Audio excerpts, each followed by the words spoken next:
Our first speaker tonight is Don Cohen. It was Don's idea to have an evening on this theme. He got that idea while working at NASA. They make big mistakes. Some of them are okay, some of them are good. Don too. So he is our expert speaker tonight. That means his talk is a little longer than the stories and just a little bit less personal, but it sets the stage for the stories and for the songs. Please welcome to the stage, Don Cohen.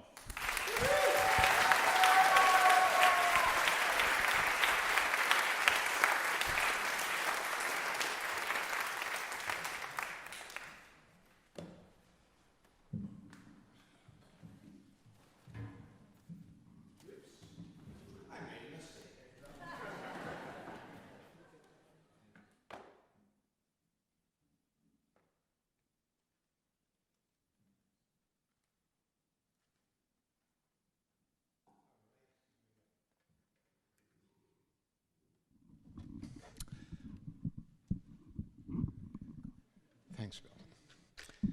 We learn from our mistakes. You've heard that before, and it's true. A person whose only mistake is a refusal to risk mistakes is guaranteed to live a small, sad, and frightened life. We learn from our mistakes. It's true, but it's complicated. First of all, to learn from your mistake, you have to admit your mistake. We all know and know of people who never do that, even to themselves. Not mentioning any names. Second, the learning part can be hard. You can make a mistake, think you've learned from it, then make the same mistake again, and again, and again, and learn the same lesson again, and maybe eventually learn from it. Third, it's my belief that there are some mistakes where the damage done, especially to others, is so great that it's probably not worth the lesson. I think I've done one or two of those in my life, and I'm not going to tell you what they are. Also, sometimes mistakes are not forgiven. Sometimes they're not forgiven in families, and often they're not forgiven in organizations. Many organizations call themselves learning organizations and say in one way or another, usually explicitly, we encourage people to make their mistakes because that's the way they learn. But in most of those organizations, make one of those mistakes, especially a large one, and you lose your job or your chances for advancement. So they pay lip service to learning from mistakes, but they hate them. And that brings me to the subject of NASA, where I worked for 9 years. As Chris said, sometimes NASA makes considerable mistakes, and NASA's mistakes are very public. They're often very expensive, and in a few cases, they've been fatal. I'll mention three.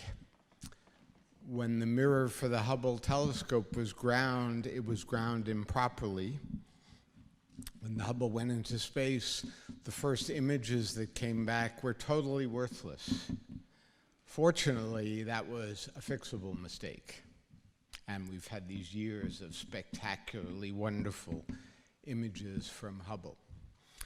In 1999, the Mars Climate Orbiter crashed into the surface of Mars and was lost before it could return any data.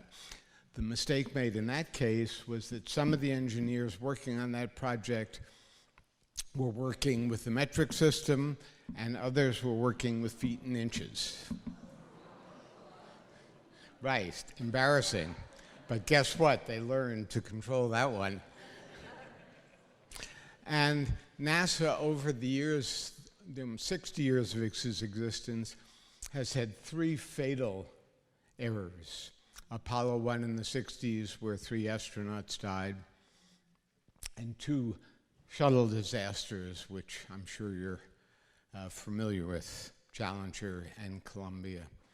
And NASA does not forget those mistakes. They take them very seriously, work very hard to avoid them. When I was working at NASA, the chief knowledge officer there was a man named Brian O'Connor. And he said, mistakes, accidents are tremendous learning opportunities. Everyone turns their attention to what went wrong and how to learn to do it right. He also said that a string of successes can be very dangerous because people get complacent. They assume because they've been successful 3 times in a row, they will be successful the 4th, and they lose their focus on what might go wrong.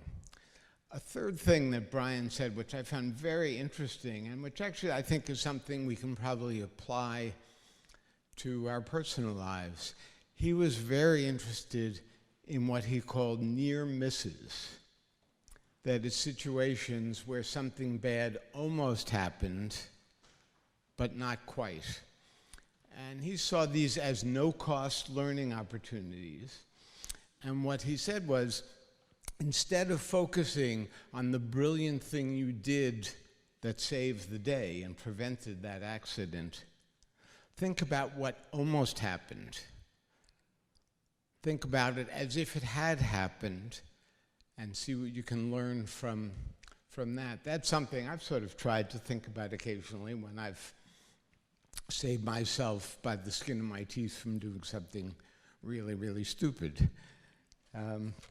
So the things, at NASA, it's not that everyone finds it easy to admit their mistakes. Some people can't. Some people find it very hard. But it is a place where a sense of mission and a recognition of just how hard the tasks they're trying to do are pushes people towards being honest about their mistakes, sharing them so that they and their teams can learn. And after I'd worked at NASA for several years and had a sense of that atmosphere and that willingness to admit mistakes, which does not exist in a lot of organizations, I was confident enough in that to develop a little feature for the Chief Knowledge Officer's website that I called My Best Mistake, which, as Chris said, gave tonight its title. And I felt if I invited people I knew at NASA to talk about a pretty serious mistake they'd made, but one where they felt the learning was very valuable, I'd find enough people who would be willing to do that, to put themselves out there and talk about those mistakes. And I'll just mention 2 of the people who responded to this. One was John Mather, Nobel Prize winner in physics. And he described 2 mistakes that he made. One when he was a graduate student and was preparing a high-altitude balloon launch package of instruments. And the antenna that he had soldered onto this package of instruments, which was meant to communicate, fell off before the launch, fortunately. And he went to someone on his team who actually knew about soldering and said, "Could you put this back together, please?" So he said, what I learned from that is don't try to do everything yourself. Let the person who actually knows how to do this work do it. His second mistake, or near mistake, was on the COBE project, the cosmic energy, background energy instrument, which gave him his Nobel Prize in Physics in 2006 and helped prove the validity of the Big Bang theory of the universe. So pretty important work. he clearly had not entirely learned the lesson from his first mistake, because he designed a detection instrument for that satellite and began to worry that maybe he hadn't done it quite right, and maybe that instrument was not as reliable as he had hoped. So he went to someone on his team who was better at this than he was. They redesigned it together. The experiment was a success. He got his Nobel Prize, and the Big Bang Theory got an important boost. And what he said he learned from this is, don't trust the boss, especially when you are the boss. Because people are going to be afraid to tell you that you're wrong. So you have to tell yourself that you're wrong. Second example I want to mention is from a man named Michael Overs, who had been a Navy fighter pilot. And his mistake was losing an F-18. He described flying in the Middle East when his plane developed a small mechanical problem. He communicated with his base, and they told him to divert to an air base in Bahrain.